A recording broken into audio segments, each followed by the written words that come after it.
Ahora Flaxo Radio transmite 24 horas en audio HD alta definición a través del sistema de codificación AAC+. Disfruta el mejor sonido y la mejor programación. Búscanos en TuneIn como Flaxo Radio o escúchanos en directo a través de flaxoradio.es.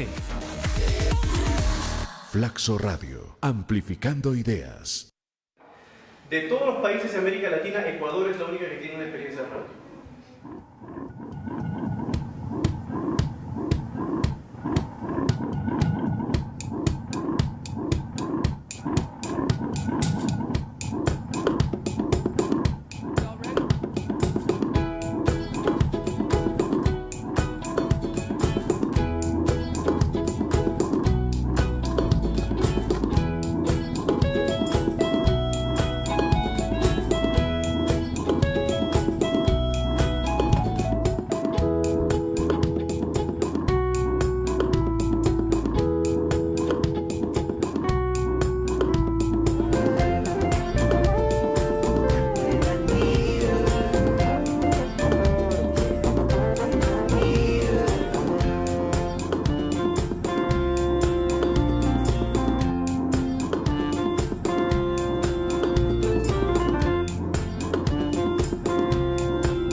Muy buenos días a todas las personas que nos escuchan por los canales de Flaxo Radio.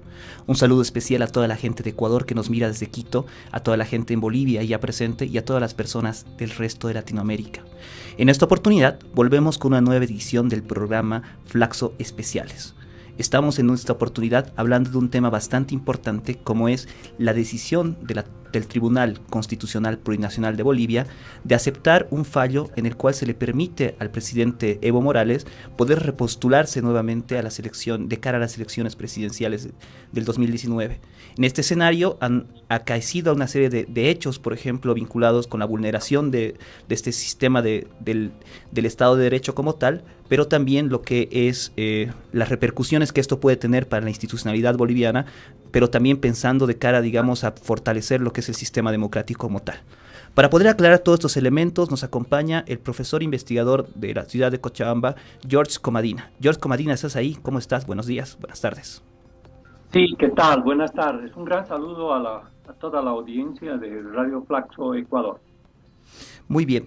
George, como te decía anteriormente en la introducción, tenemos un escenario en el cual el Tribunal Constitucional Plurinacional ha fallado a favor, digamos, del recurso abstracto presentado por el Senado a favor del presidente Morales. ¿Nos podrías decir un poco, digamos, cuáles son las condicionantes políticas y sociales que devinieron para tomar la decisión de presentar primero el recurso abstracto y segundo, por ejemplo, de que falle a favor del presidente Morales? ¿Por qué elegir esta vía? Buenas. Bueno, sí, creo que el fallo del Tribunal Constitucional ha provocado un verdadero terremoto, un tsunami político en Bolivia, aunque no fue completamente una novedad, porque ya en momentos pasados, tanto el presidente Morales como el partido oficialista, el Movimiento al Socialismo, intentaron de una u otra manera abrir los candados de la Constitución para habilitar una nueva reelección del presidente Morales. Desde ya habrá que mencionar como un antecedente importante el referéndum del 21 de febrero de 2016, cuando se consultó a todos los ciudadanos bolivianos y a las bolivianas si estaban de acuerdo o no con esta reelección.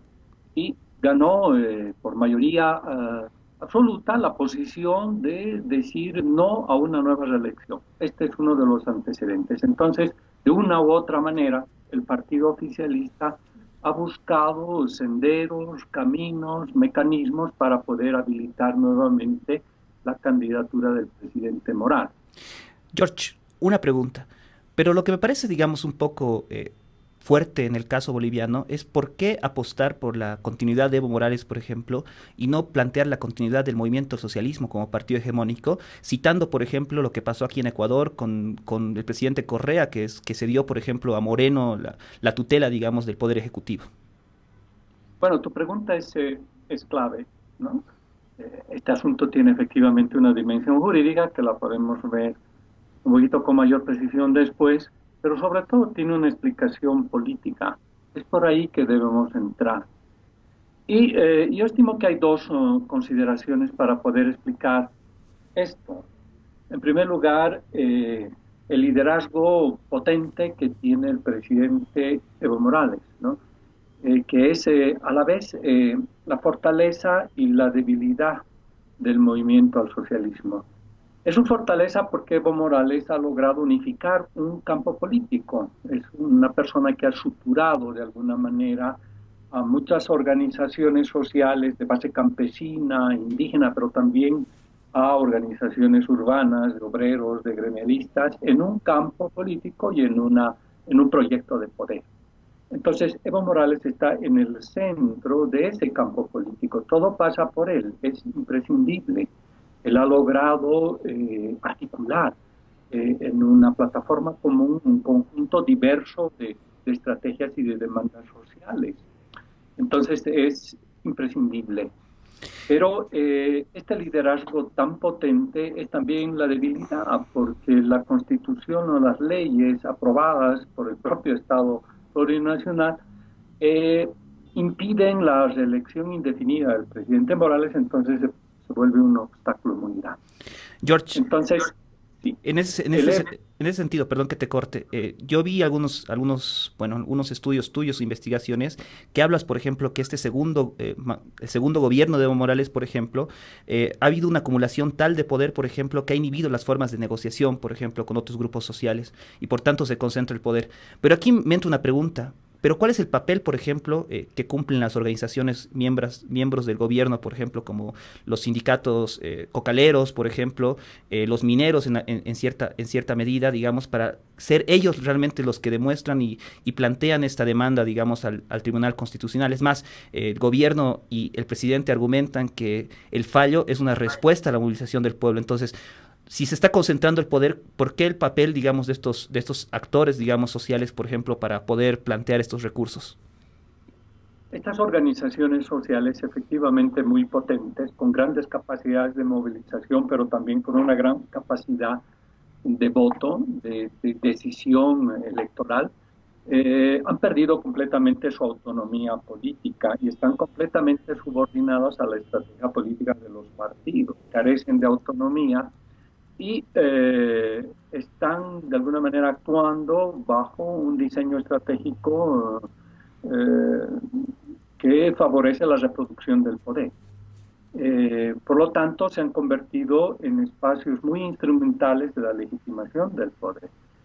Y efectivamente, esta relación de subordinación de las organizaciones campesinas e indígenas al poder ejecutivo es solamente una parte de este proceso, porque aparte de eso, el MAS controla más de 2/3 de la Asamblea Legislativa Plurinacional, controla la gran mayoría de los municipios provinciales que hay en Bolivia, controla el Poder Judicial. Entonces ha acumulado un quantum de poder absolutamente inédito, tanto a nivel del Estado como a nivel de la propia sociedad civil. George, son los intereses que están en juego, de estas corporaciones y de estos grupos los que están apoyando la decisión del presidente Morales de reelegir. George, aprovechando para todas las personas que recién se están conectando, estamos en una entrevista en vivo con el profesor George Comadina desde Bolivia vía Skype, que estamos hablando un poco de este hecho que ha sacudido un poco las noticias latinoamericanas y mundiales acerca del fallo que autoriza al presidente Morales de Bolivia poder postularse una vez más. Saludamos a las personas que nos mandan saludos desde Chile, Bolivia, Ecuador, México, Brasil, Argentina, que están mandando saludos. Gracias por ver los programas. Volviendo a la entrevista, George, entonces, Se maneja mucho, por ejemplo, actualmente en Bolivia, esta idea de que estamos entrando a un proceso como tal de dictadura, ¿no? Que dicen como tal se están perdiendo las garantías democráticas. Yo personalmente no me atrevería a hablar como tal, siento que todavía hay cierta institucionalidad democrática que se está manteniendo, pero te pregunto, ¿estamos yendo a un proceso de dictadura como tal o estamos viendo una transformación de la lógica institucional boliviana, por ejemplo, de cara a plantear un nuevo modelo un poco más represivo, más autoritario, etcétera, etcétera?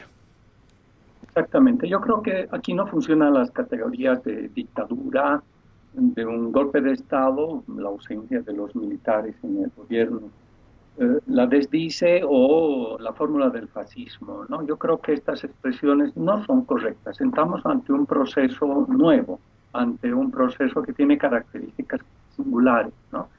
De hecho, es singular que el Tribunal Constitucional encargado de velar por la aplicación de la Constitución haya declarado a esa Constitución, que es la fuente de legitimidad del presidente Morales, como inconstitucional. Entonces sí se ha abierto la excusa de un proceso que no sabemos en qué va a terminar. Estamos entrando en una dimensión desconocida, que no ha ocurrido nunca antes en la historia de Bolivia. Sin embargo, las señales son preocupantes. Aunque efectivamente hay una democracia en Bolivia, podemos discutir de temas políticos, hay libertad de prensa y hay otras condiciones que hacen a la vigencia de la democracia. Se ha abierto una esclusa que puede dar paso a un torrente autoritario y de verticalismo. Es el desconocimiento de un artículo explícito de la Constitución, el 168, que establece que solamente en Bolivia los presidentes pueden reelegirse de manera continua por una sola vez. Entonces esto es un hecho muy grave que va a implicar una erosión de la legitimidad y de la legalidad del régimen y puede estar acompañado a la larga con otro tipo de maneras represivas. La ley ha sido vulnerada, por lo tanto ha dejado de tener características, entre comillas, sagradas. Y ahora todo puede suceder. Si el Tribunal Constitucional ha fallado de esa manera, es posible que otras autoridades, otros ciudadanos se nieguen a reconocer la ley, a contornearla o a negociarla. Entonces es un precedente muy peligroso que puede tener derivas autoritarias muy claras y muy fuertes. George, ¿tú crees que en este escenario, por ejemplo, el MAS como partido de gobierno y Evo Morales como líder del movimiento y presidente del Estado Plurinacional ha perdido legitimidad frente a la población boliviana? Yo creo que sí, que hay una pérdida de legitimidad, no solamente del gobierno, sino del capital simbólico y político más importante del movimiento al socialismo, que es la figura de Evo Morales, ¿no? Que es el elemento clave, el nudo gordiano de toda esta estructura política. Yo creo que sí, que por lo menos en las ciudades, en grandes sectores de la población, se ve con mucha desconfianza ahora el presidente Morales. Se ha visto un rostro autoritario, caprichoso, vertical del presidente, y creo que esto va a tener una repercusión, un efecto político, por supuesto, en el futuro. George, ¿dónde crees que cambia el momento en el que Evo, ponte antes del referéndum del 21 de febrero del 2016, él decía, por ejemplo, en muchas entrevistas que si perdía el referéndum aceptaba la decisión del pueblo y, bueno, calladito se iba a su chaco a abrir un restaurante y demás, pero bueno, después de ello hay un cambio gradual del presidente en el cual comienza a desconocer la voluntad del pueblo y es más, termina con este fallo, el cual contradice totalmente un Evo que en un año ha cambiado totalmente de discurso vinculado con el tema democrático. ¿Por qué sucede eso? Bueno, es interesante. Podríamos plantearlo a la manera de Mario Vargas Llosa en su novela Conversación en la Catedral. ¿En qué momento se jodió el movimiento al socialismo? Tal vez una fecha podría ser 2008, cuando el movimiento al socialismo empezó a negociar la Constitución con la oposición. En ese momento Evo insistió en la reelección indefinida, pero no tenía las condiciones y en ese momento se comprometió públicamente, y existen datos y registros en la prensa y en la televisión, a no repostular. De manera que incumplió su palabra en reiteradas ocasiones. Pero yo diría algo más. Yo creo que acá el fenómeno no es meramente circunstancial, hay detrás de ello toda una historia, porque finalmente el movimiento al socialismo y el actual gobierno está influido muy poderosamente por una cultura sindical. Viene del pasado y que es una cultura de alguna manera autoritaria y agresiva y que descuida de las formas democráticas y le interesa desarrollar sobre todo una estrategia de poder. Le interesa más actuar en el marco de las movilizaciones y de la legitimidad social que en el ámbito del respeto a las normas. Sin embargo, una cosa está conectada con las otras. Entonces yo diría que de alguna manera esta actitud se inscribe en una tradición no democrática, y no solo del sindicalismo boliviano, sino de la manera de hacer las cosas que existen en Bolivia. George, eso me parece muy interesante porque, bueno, me siento muy orgulloso de decir esto en vivo. Yo he sido alumno tuyo en la Universidad María de San Simón, en formación de pregrado, y bueno, conozco un poco de tu manera de pensar y interpretar la realidad boliviana. Y al respecto, veo que tú haces mucho énfasis, digamos, en esta cuestión de la cultura política, por ejemplo, para explicar ciertos procesos de conformación institucional, pero también de manejos políticos. Al respecto, George, ¿tú crees que hay una cultura política boliviana vinculada al caudillismo y al autoritarismo? O sea, tomando en cuenta las experiencias que tuvimos con Hernán Siles Suazo, Víctor Paz, Ismael Montes más atrás. Sin la menor duda, sin la menor duda. Creo que es parte de casi genética a la cultura política boliviana. Los grandes personajes históricos, más que líderes, han sido caudillos, ¿no? En el siglo XX, Montes, uno de los grandes nombres, liberal, pero después tienes a toda la generación del 52, entre ellos Víctor Paz Estenssoro, ¿no? Víctor Paz Estenssoro cayó justamente por intentar una reelección y fue depuesto por los militares en 4 de noviembre de 1964. Claro que sí. Después tienes a todo el ciclo de autoritarismo militar. Entonces, la idea del hombre fuerte, del hombre providencial, es una parte importante de la cultura política boliviana. Pero debo decir una cosa, ninguno de estos personajes históricos, poderosos como eran, ha tenido el poder y el control político que tiene el presidente Morales. Cuando uno no tiene visión y ha logrado concentrar este inédito quantum de poder, se cree poco menos que eterno y obviamente no se va a detener por algunas formalidades, aunque éstas sean constitucionales. Es un caso inédito de concentración de poder y un potente liderazgo carismático que hacen a la fórmula política del actual gobierno boliviano. George, al respecto, esta concentración de poder, dentro de lo que analizamos, por ejemplo, acá desde el institucionalismo, implica, digamos, que se está fortaleciendo el poder ejecutivo en desmedro, digamos, del resto de los poderes estatales, ¿no? Del poder judicial, del poder electoral. Pero esto implica, por ejemplo, que estemos hablando de que han perdido la legitimidad y el poder necesarios este resto de poderes y que, por ejemplo, no hay una forma en la cual puedan a la larga comenzar a adquirir autonomía y ser más bien, como en el caso de Brasil, por ejemplo, quienes comienzan a cuestionar el accionar del poder ejecutivo en materias que rayan la ilegalidad, como lo que está haciendo actualmente el gobierno. No, eso es imposible. En Bolivia nunca ha habido una plena independencia de los poderes, ni siquiera ha habido esa suerte de equilibrio que tienen algunos países latinoamericanos respecto a la independencia del poder judicial o del parlamento, sino ha habido una subordinación abierta, orgánica del legislativo y del poder judicial al ejecutivo. Esa es un poco la tradición.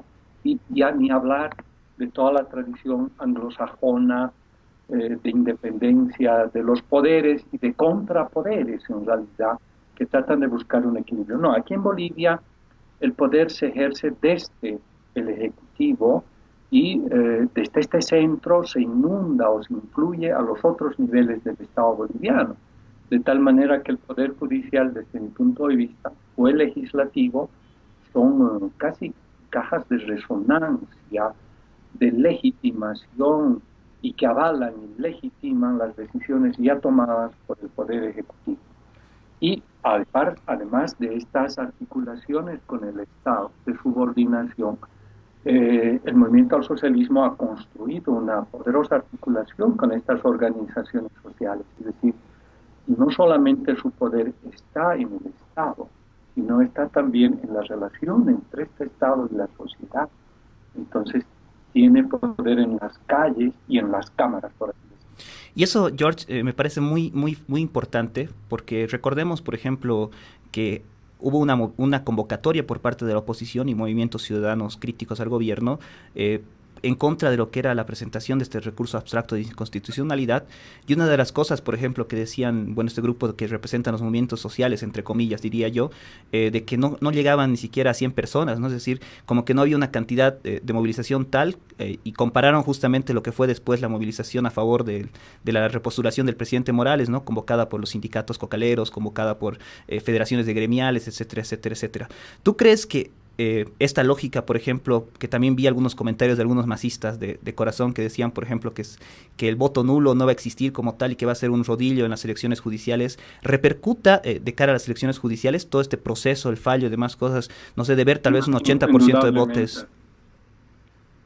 Yo creo que sí, que va a tener la votación de este domingo va a tener un fuerte componente emocional, y que de alguna manera va a incrementar el voto nulo. El voto nulo, sin embargo, será un voto simbólico de cuestionamiento a todo el proceso de elección de los altos tribunales de justicia en Bolivia. No tendrá una característica vinculante. El Tribunal Electoral no reconoce el voto nulo. Entonces, pienso yo que el voto nulo se va a imponer. Las votaciones de los tribunales serán muy pequeñas, existen más de 95, 96 candidatos, la población no los conoce, no han logrado debatir sus propuestas, la gente desconfía de ellos, cree que el proceso de su preelección no ha sido transparente, entonces están servidas las condiciones para que exista un rechazo simbólico, no solamente a esta elección, sino creo que la ciudadanía se va a expresar también en su rechazo al fallo del Tribunal Constitucional a través de este recurso.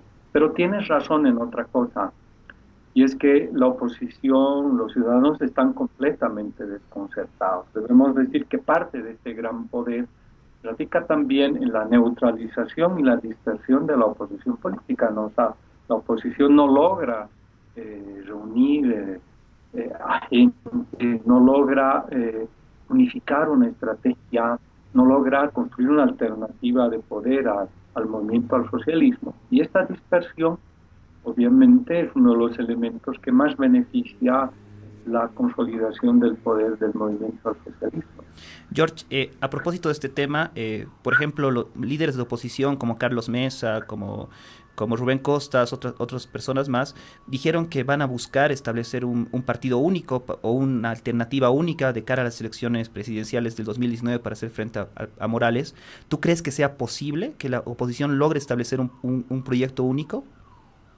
Yo creo que eso será muy difícil, hablando con mucha sinceridad, porque existe un archipiélago de sensibilidades políticas, hay expresiones muy diferentes, hay liderazgos pequeños que compiten entre sí, y veo que es muy difícil que la oposición pueda contar con un candidato único. Ojalá que por lo menos intente hacerlo para tratar de equilibrar un poco el juego político en Bolivia.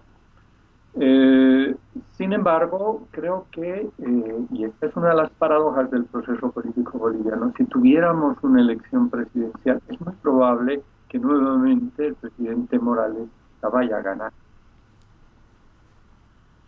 Eso está, sí, la verdad es que haciendo la lectura y viendo lo que es la dispersión de la oposición, es un escenario bastante probable.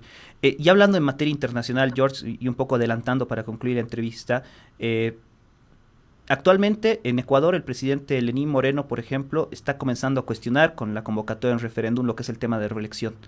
En Colombia, por ejemplo, el exalcalde bogotano Gustavo Petro, por ejemplo, se benefició de este pacto de San José para poder, digamos, habilitarse a las elecciones colombianas. ¿Tú crees, cómo tú nos pone este fallo a nivel internacional, posiciona a Bolivia, digamos, con respecto a lo que es el tema de las garantías de la democracia, y más hoy que veía en las redes sociales el pronunciamiento de Estados Unidos con respecto bueno, al fallo y, bueno, a la posible repostulación de Evo Morales? Le quita legitimidad al proceso político boliviano, lo sitúa en un umbral muy peligroso entre la anticonstitucionalidad y la legalidad. Le quita vuelo a la figura misma del presidente Morales en el concierto internacional, donde Evo era considerado como un presidente indígena que promueve el cambio y que había hecho el cambio en el marco de la democracia. Entonces creo que es negativo, va erosionando ese capital simbólico tan poderoso y va situando a Bolivia en un límite muy ambiguo entre la democracia y otras formas autoritarias de gobierno, ¿no? Entonces las repercusiones que va a tener esta decisión creo que van a atentar muchísimo contra el movimiento al socialismo. Creo que a la larga va a ser un elemento que va a tener efectos centrífugos, ¿no? Que le va a quitar vuelo, velocidad al proceso de cambio y va a ir mermando las bases políticas del proceso. George, una pregunta más. Viendo, por ejemplo, el gobierno maneja mucho lo que es este tema del discurso de la estabilidad económica, por ejemplo, como gran baluarte, y bueno, y todo lo que implica, ¿no? Toda esta lógica de que incluso se ha comenzado a establecer mucho esta relación amigo-enemigo entre Chile y Bolivia, por ejemplo, que maneja mucho el gobierno, ¿no? De tildar a la oposición de imperialistas, pro-chilenos y demás cosas. ¿Tú crees que a la larga esta idea del crecimiento económico pueda permitir, por ejemplo, al boliviano ciudadano actualmente indeciso por este tema del fallo, replantear votar por el presidente Morales, como en un momento fue, digamos, esa apuesta por Banzer en el retorno de la democracia, o contrariamente podemos ver, digamos, una ciudadanía que pese a este crecimiento económico lo primero que va a hacer va a pedir el respeto, digamos, a la institucionalidad democrática en Bolivia? Bueno, hurgas el avispero, como se dice. Yo creo, como tú en tu primera interpretación, que la ausencia de una reacción masiva, elocuente, combativa de los ciudadanos bolivianos al fallo del Tribunal Constitucional muestra de alguna manera una suerte de conformismo, de consentimiento, aunque no se lo enuncie abiertamente. La gente cree que en los últimos 10 años hemos vivido un momento de bonanza económica y de crecimiento inédito en la historia económica de Bolivia, y que han habido procesos de redistribución importantes. Y creo que este es una de las razones de la fidelidad que tienen algunos grupos con el presidente Morales, más allá de las formas democráticas. Sin embargo, creo que de alguna manera otra parte de la población considera que este crecimiento económico está a punto de terminar y que ya la economía boliviana, como lo muestran los datos, empieza a mostrar señales de agotamiento, de ralentización de su crecimiento, y los problemas económicos y las demandas sociales son cada vez más fuertes.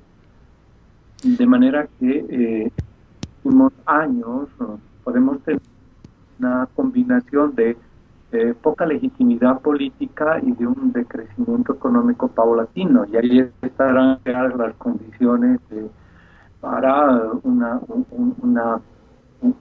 nuevo horizonte, un nuevo ciclo político. Pero por el momento, y yo creo que tanto desde el punto de vista del crecimiento económico como de las bases sociales que tiene todavía el presidente Morales, nos dan a entender de que su remoción no es para el día de mañana, y que todavía habrá que transitar muchos años hasta que se produzca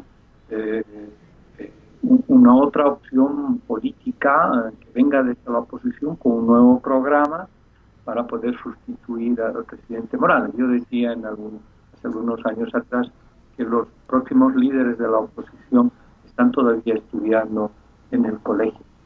Serán nuevas generaciones que interpreten el proceso político de una nueva manera y que puedan superar tanto las limitaciones del actual esquema político como las evidentes limitaciones de la oposición, sus rasgos conservadores, sobre todo su herencia neoliberal. Entonces habrá que pensar en un espacio post-machista en el futuro para poder volver a inventar la política en Bolivia. Y bueno, George, para concluir, ¿tú crees que el gobierno pueda recuperar la legitimidad en 2018? Porque el presidente Morales ya convocó, por ejemplo, a campaña permanente a todos los grupos y por lo visto creo que va a ser el 2018 un año bastante bueno para los bolivianos en cuestión de bonos. El presidente y el MAS están en una campaña permanente que fueron posesionados en enero del año 2006. Gran parte del aparato de comunicaciones del gobierno está siempre tenso, tratando de convencer a los ciudadanos de las bondades del proceso, obras que se hacen, no importa si son inútiles o mal hechas, y sobre todo acrecentar la figura del presidente Morales, ¿no? Entonces hay una espectacularización del servicio público, hay una personalización de las obras que se hacen concentradas en la figura del presidente Morales. Pero a pesar de ello, solamente te doy el dato, cada vez es más grande la inversión que hace el Estado boliviano en comunicaciones, ¿no? Sí, claro. Que están destinadas justamente a esta campaña electoral, y cada vez es más difícil persuadir a los ciudadanos de las bondades y de las bondades del proceso político. Y yo creo que está llegando a un momento límite la capacidad hegemónica que ha tenido este gobierno, y siento ya una erosión de la figura del presidente Morales. George, ¿tú crees que se desate conflictividad social en Bolivia? Ya hay conflictividad social en Bolivia. Tal vez no es plenamente visible, pero hemos tenido conflictos muy grandes como el TICMIS, por ejemplo, que ha partido en dos el proceso, que ha involucrado grandes movilizaciones de indígenas para demandar el cumplimiento de sus derechos. Tenemos conflictos con los cooperativistas mineros, tenemos ahora mismo un conflicto con el sector de los médicos, un conflicto con las universidades que se sienten poco atendidas en el presupuesto, tenemos conflictos en Bolivia. Estos conflictos, sin embargo, ha llegado un momento de condensación que ponga en riesgo la hegemonía del presidente Morales, ¿no? A pesar de haber sido conflictos importantes. Pero en Bolivia tengo la impresión de que empiezan a crecer los conflictos y las demandas sociales, y que cada vez es más difícil resolverlas. Ya no es posible resolverlas por medio simplemente del presidente de que las cosas se van a arreglar. Los sectores sociales empiezan a sacar sus cabezas y a exigir demandas. Muchas de las demandas ya no provienen de los sectores indígenas y campesinos, sino de las clases medias urbanas, y sobre todo de jóvenes, que están demandando el cumplimiento de las promesas de la Constitución, el cumplimiento efectivo de derechos como calidad en la educación, calidad en la salud, protección del medio ambiente. Entonces estamos entrando en un nuevo momento de conflictos sociales que tienen una otra gramática, una otra estructura. Bueno, George, lastimosamente el tiempo en Internet es bastante corto por el tema, digamos, de lo que implica hacer radio online, pero realmente quiero agradecerte profundamente haber aceptado esta entrevista importante para que nos permita entender a nivel mundial lo que está pasando el presidente Morales. Saludamos a todas las personas que nos han visto desde Estados Unidos, España, México, de todas las personas que mandan saludos a nuestro chat. Un gran abrazo a todos ustedes, agradecemos estar presentes. Somos Flaxo Radio Ecuador. Somos un canal institucional de Flaxo Ecuador, y bueno, les invitamos a suscribirse a todas las personas a nuestros canales de YouTube, nuestros canales de Facebook, Twitter, Instagram y demás. Ahí están todas las novedades que saca Flaxo Radio cada semana. Hablamos de muchas temáticas. Un saludo especial al productor general Javi Macas, a mi director y amigo Rodrigo Dueñas, que también está detrás de estudios. Y bueno, George, quiero saludarte y también y aprovechar a saludar a toda la gente de Bolivia, a toda la gente de Cochabamba que me conoce, bueno, que me siento muy orgulloso de pertenecer a esa linda tierra. Un fuerte abrazo para ti y un gran saludo para todos los oyentes de Radio 4. George, decía muchos, por ejemplo, en el chat, por favor, que les dejes tu correo para que puedan contactarse contigo, algunas personas que han escrito en el chat del programa. Si podría, no sé, autorizarme para que faciliten el chat para las personas que quieran contactarse contigo. Y por favor, mi correo electrónico es comadina con k @rocketmail.com. ROCKETMAIL.com, como cohete en inglés, Rocketmail. Gracias, George. Entonces, te pido por favor que tú no cuelgues. Vamos a concluir el programa en el aire, pero quiero continuar charlando contigo vía Skype, pero vamos a concluir el programa para las personas que nos están viendo. Entonces, una vez más, agradecemos a todas las personas que nos han contactado, que han podido ver el programa. Agradecemos que se suscriban a nuestras redes sociales. Yo soy César Augusto Camacho Solís, soy sociólogo. Si quieren, pueden también suscribirse a mi Twitter y a mi Facebook para mayor información de los programas que hacemos en Flaxo Radio. Muchas gracias a todos ustedes. Esto es Flaxo Radio Ecuador, transmitiendo en vivo desde Quito para el mundo. Muchas gracias.